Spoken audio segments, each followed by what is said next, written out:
Believe the hype, or lack thereof, and you'll think that the Mk3 Golf GTI is the worst. The heaviest, the slowest, the least involving, and just an all-round disappointment compared to the first two generations. But I happen to think it might well be the most important generation in the history of the Golf GTI.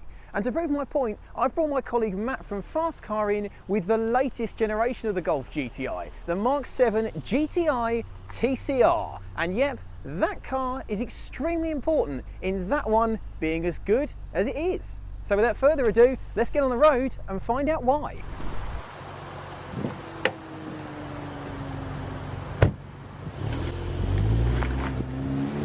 Well, welcome to the Mk7.5 GTI.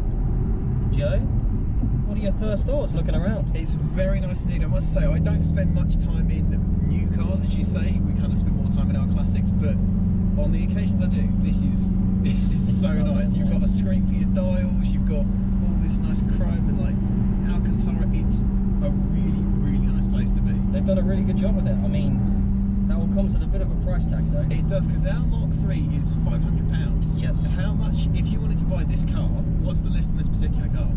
This particular car with the options ticked is £41,954. So it's 42 grand. £42,000 for a Golf. But there is a big but here. Okay. This is a car that you can quite easily take your family to on holiday for the weekend, to week-long holidays, That's whatever. True. It's very You've got loads of space. This is a nice, quiet, refined vehicle inside. That's true. It's not too noisy. We're in sport mode, and we actually have the optioned exhaust, the Akrapovic exhaust.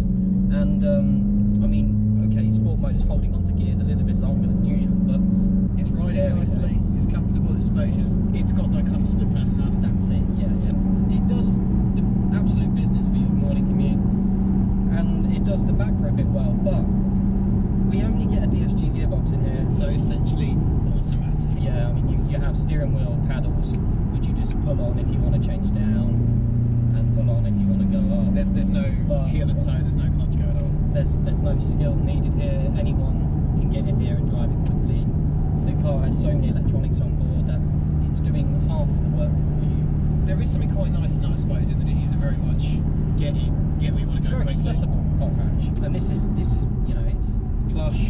It's what the Golf does best. This car is refined, it's comfortable, you can daily drive it, and here's the thing, everyone imagines Golfs as being these refined things in the last few generations, the Mk5, Mk6, Mk7, but I think it goes back a lot further than that, and I think the easiest way to explain it is if we jump into our 500 quid Mk3, and just like that, we travelled over 20 years back in time. Matt, welcome to the Mk3 Golf GTI. Thank you, mate. Yeah, it's a bit chilly in here. We've got the heated seats. Oh, we don't have that now. We don't have heated seats. Okay. But what we do have is, you might notice, a fairly similar cruising experience, ignoring your sat-nav and your heated seats and your automatic gearbox. Absolutely. Because what we've got, we're doing 60 miles an hour now, 2,500 RPM. It's comfortable. Are you happy? Yeah, I'm very happy. Got loads of space. We can put things in the back. We can put people in the back. Yes. This is what epitomises the Golf, isn't it? It's just refined and it's nice and it's very German. Yeah. It's very nice. And even, I'd like to point out, this particular car's done 140,000 miles. It was bought for 500 quid in the dark, and yet everything works. One of the first things I said when I got into the new Mk7 was how nice it felt inside.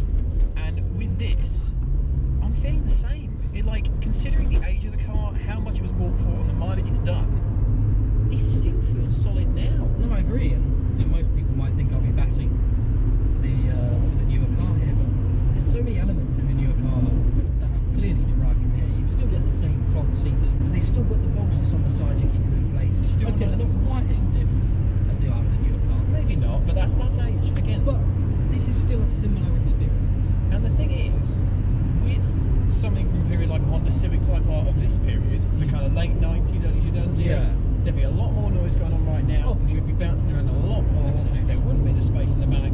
On a track day, we'd leave this for dead. Yeah. But which would you rather commute in? Oh, this, all the time. It's comfortable, it's refined and comfortable, and this is my point. The Mk1 and the Mk2 Golf GTI were about making a sporty Golf. In fact, the code name when it was in the factory was Sport Golf, hence their sharp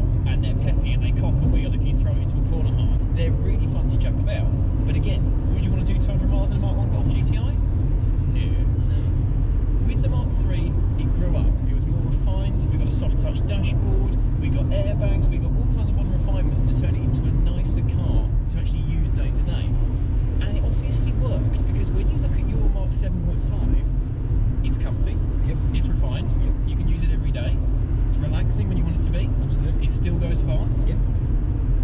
It's what this does. Absolutely. The Mark III is the car that pioneered the Golf GTI ethos that survives to this day, which is not necessarily the sportiest hot hatch out there, or the most hardcore, or the one you'd want to take on track. It's a fast Golf. Absolutely, yeah. And that's the whole point of the GTI range, isn't it? People want a bit more confidence out. They don't want to be racing everywhere all the time. I don't want to be doing handbrake turns. Exactly that. I just want to get to work. They want to be able to do it though. That's the difference. They want to be able to do it, but not all of the time. And I think that's what the Golf offers. It's a car that it focuses on the comfort aspect, but deep down it's got this other side. Yeah, You can really. it's a real Jekyll and Hyde car. And I've noticed you've got something that I seem to be missing in my car. I've got this little waggly stick down here. Yes. I can change my own gears. I brought you to a nice little twisty road Can't wait. in my hot Golf. Can't wait. And without further ado, I reckon let's go for it a little bit. There it is. There she goes. There it is. There's still a lot of torque in this There it is. engine. Yeah. I mean, we're going uphill there. It's still back to your seat. Still pulling uphill. It's not as fast as the new car, that is for sure. Yeah. But It's not going to be. It's you're lacking what 150, 160 horsepower. So you're not going to be anywhere near as quick. But the ethos is still there. You notice I'm not frantic, I'm not screaming to the red line, I can do this one-handed. Yeah. I'm not going to because that's illegal and unsafe. But it's more refined, it's more relaxed. Even the old car still has the hot hatch magic without shoving it down your throat like a lot of cars do. So then, Matt, the Mark III GTI, have I convinced you? I think you have. No, it's a brilliant hatch. I mean, it's obviously down on power, way on the It's new down on one. everything compared to that, We need but to worry about that. the but ethos is there. people say it's the worst one of the bunch, but it's the car that sort of changed it, a bit more refined, a bit more premium. And a lot of the hot hatches are missing that nowadays, and this is the sort of refinement that I think should be in all the hot hatches. It does everything, and that's kind of the point. Yeah, like for a sure. hot hatch isn't a sports car, it's not a one-trick pony, it should be able to do everything. Absolutely. And that does everything a lot better than any of its rivals do, even now. So, which one are you having? I'm going back. I'm taking that one. I'm going back. Classic.